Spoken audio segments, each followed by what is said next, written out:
दोनों से अलग हो रहा हूं। जहांगीर तरीन की जानिब से ये कहा गया है कि उन तमाम लोगों का शुक्रिया अदा करता हूं जिन्होंने इलेक्शन में मेरा भरपूर साथ दिया है। इंतखाबात में अवाम की राय का एहतराम करता हूं। अहम खबर है जिससे मुतालिक आपको आगाह किया जा रहा है कि जहांगीर तरीन ने सियासत छोड़ने का बड़ा ऐलान कर दिया है। इस्तेहकाम पाकिस्तान पार्टी की चेयरमैनशिप और सियासत दोनों से अलग हो रहा हूं। जहांगीर तरीन की जानिब से ये बयान सामने आया है। उन्होंने कहा है कि उन तमाम लोगों का शुक्रिया अदा करता हूं जिन्होंने इलेक्शन में मेरा भरपूर साथ दिया है। उनकी जानिब से मजीद ये भी कहा गया है कि इंतखाबात में अवाम की राय का एहतराम करता हूं। अहम खबर, बड़ी खबर जिसे मुतालिक आपको आगाह कर रहे हैं कि जहांगीर खान तरीन ने सियासत छोड़ने का बाकायदा तौर पर अब ऐलान कर दिया है। उन्होंने कहा है कि इस्तेहकाम पाकिस्तान पार्टी की चेयरमैनशिप और सियासत दोनों से अलग हो रहा हूं।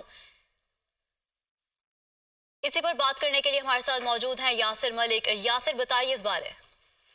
देखिए, आगाह करें कि जहांगीर खान तरीन ने सियासत छोड़ने का ऐलान कर दिया है। बड़ी खबर से आपको आगाह किया जा रहा है कि इस्तेहकाम पाकिस्तान पार्टी की चेयरमैनशिप और सियासत दोनों से अलग